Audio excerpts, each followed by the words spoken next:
अस्सलाम वालेकुम क्लास। उम्मीद है आप सब खैरियत से होंगे। और आज एक्सरसाइज 8C के साथ आज मैं फिर हाजिर हूँ। तो आज हमने जो क्वेश्चंस करने हैं वो है question number 1 and so on.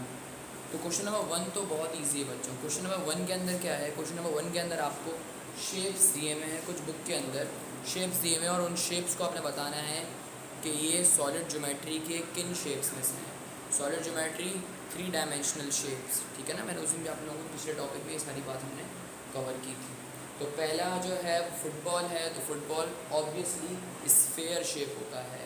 उसके बाद रेफ्रिजरेटर, जो आपके घर में फ्रिज है, वो भी 3 डायमेंशन होती है। उसकी लेंथ होती है, उसकी ब्रेथ होती है और उसकी डेप्थ होती है, ठीक है ना। तो 3 डायमेंशन होती हैं, तो वो हमारा क्यूबाइड है, ठीक है ना। अभी आप एक आगे एक शेप आ रहा है वो बताता हूँ। उसके बाद एक डाइस है, डाइस लूडो खेलते हैं, डाइस होता है ना, जो डाइस कौन सा शेप हुआ बच्चों?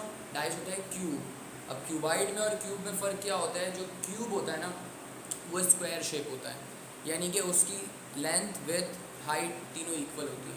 क्यूबाइड के अंदर लेंथ विथ और हाइट इक्वल नहीं होती, ठीक है। ये फ़र्क होता है दोनों में। उसके बाद फोर्थ पे आपका हैप्पी बर्थडे का जो आप जो पहनते हैं वो क्या होता है? वो कोन शेप होता है। और नंबर 5 पे डोर है, डोर दरवाज़ा।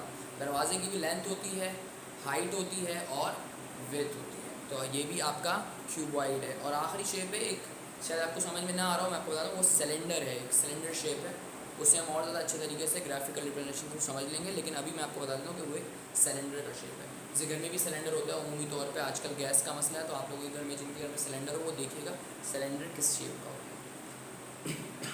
सॉरी। उसके बाद क्वेश्चन नंबर 2 और 3 हम लीव करेंगे, ठीक है। क्वेश्चन नंबर 2 और 3 के बाद जो हमारा क्वेश्चन नंबर 4 है वो कन्वर्जन है, ठीक है। एक फ़र्क बता देता हूँ आपको। जब सॉलिड्स इस्तेमाल होते हैं ना, जब जैसे कि मिसाल के तौर पे ये मोबाइल फ़ोन है, मोबाइल फ़ोन क्यूबाइड शेप है। ये बोर्ड जो है ये भी एक तरीके का क्यूबाइड ही है, ठीक है। तो ऐसे शेप्स होते हैं, ये सॉलिड है। आपने तो साइंस पढ़ा होगा, सॉलिड, लिक्विड एंड गैस। तो सॉलिड्स का वॉल्यूम निकालने का जो यूनिट होता है वो होता है सेंटीमीटर या मीटर, ठीक है। सेंटीमीटर या मीटर इस्तेमाल करते हैं, कैपेसिटी भी कहते हैं इसको। और लिक्विड का और गैस का जब निकालते हैं तो वो लीटर्स और मिली लीटर्स में हम वॉल्यूम्स का निकालते हैं। दोनों का जो टेबल होता है वो सेम ही होता है। 1 litre is equals to 1000 ml और 1 metre cube is equals to 1000 centimetre cube. ये दोनों एक दूसरे के इक्वल ही होते हैं। 1 लीटर 1000 सेंटीमीटर क्यूब के इक्वल होता है और 1 मीटर क्यूब 1000 ml के इक्वल होता है। तो कन्वर्जन करनी है आपने। कन्वर्जन है 1000 centimetre cube, number 1 1000 centimetre cube. अब 1 लीटर में कितने सेंटीमीटर क्यूब्स होते हैं? 1000। तो हमने उसको 1000 से डिवाइड कर दिया। अब इसका आंसर वही है जो फ्रैक्शन चैप्टर में हमने पढ़ा था, अगर आप लोगों को याद हो तो 3 जम्स, 1 2 3, है ना। याद है आप लोगों को? 3 जम्स हो गई, तो हमारा आंसर आ गया 1 लीटर। इसी तरीके से 500 सेंटीमीटर क्यूब को कन्वर्ट करना है तो 1 2 3 0.5 सेंटीमीटर लीटर्स। उसके बाद 1 2 3.8 और 1 2 3 1.5 लीटर। लीटर्स में हमने इसे कन्वर्ट कर लिया। क्वेश्चन नंबर 5 जो है वो आपको लेंथ विथ और हाइट दी हुई बच्चों, और गोल्ड ब्रिक की। अब गोल्ड ब्रिक क्या होता है? एक तरीके का सॉलिड होता है, ठीक है, गोल्ड ब्रिक की। और आपसे कहा गया है कि उसका वॉल्यूम निकाल के दीजिए।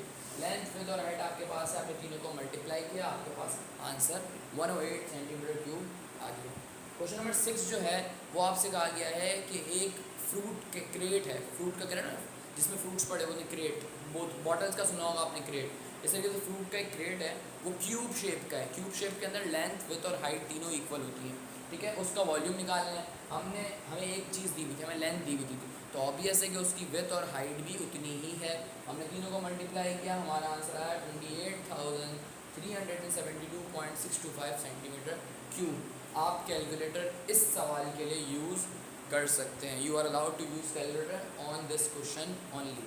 और क्वेश्चन नंबर 7 जो है बच्चों, क्वेश्चन नंबर 7 तक क्या है? एक पॉन्ड है, वही वाली बात, पॉन्ड वाली। पॉन्ड है एक, और उसकी लेंथ विथ और हाइट दी हुई है, इसका वॉल्यूम निकालना है। हमने सबसे पहले बगैर आगे सवाल पढ़े हमने उसका वॉल्यूम निकाल लिया। 25 18 और 7 को मल्टीप्लाई किया तो 3150 मीटर क्यूब हमारे पास उसका वॉल्यूम आ गया।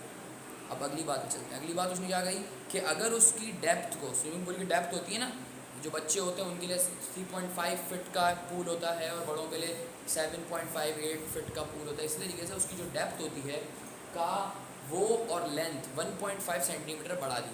उसकी जो डेप्थ थी और जो उसकी लेंथ थी, लंबाई, उसे 1 सेंटीमीटर बढ़ा दिया 1.5। अब उसका वॉल्यूम निकालो, ये आपसे कहा।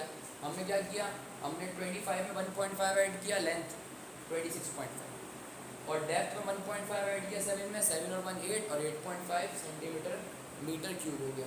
आपने अब इन तीनों को मल्टीप्लाई किया तो आपका आंसर डिफरेंट आया 4054.5 मीटर क्यूब। ये आपका न्यू वॉल्यूम आ गया। अब लास्ट बात, सवाल की लास्ट बात क्या थी कि वॉल्यूम पे क्या फ़र्क पड़ा। भाई ऑब्वियस सी बात है कि आप जब लेंथ और डेप्थ बढ़ाएंगे तो वॉल्यूम भी तो इंक्रीज़ होगा ना। तो हमने कहा कि delta V is equals to 4054.5 minus 3150, दोनों को हमने माइनस किया, हमारा आंसर आया 904.5 मीटर क्यूब, यानी कि इतने का इंक्रीज़ हो गया। अब यहाँ पे डेल्टा बना हुआ है।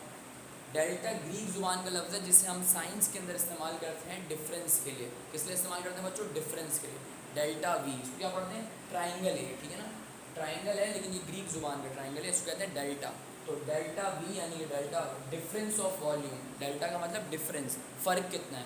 तो और ओरिजिनल वॉल्यूम और न्यू वॉल्यूम दोनों को माइनस किया, दोनों का डिफरेंस निकाला, तो इतना हमारे पास डिफरेंस आया, यानी कि इतना वॉल्यूम बच्चों इंक्रीज़ हो गया। ठीक है, आगे के क्वेश्चन हैं 8 9 10, वो भी इस तरीके से हैं। इंशाल्लाह एक नई क्लास में फिर और एक्सरसाइज के साथ या नए टॉपिक के साथ मुलाकात होगी। तब तक अपना ख्याल रखिए। अस्सलाम वालेकुम।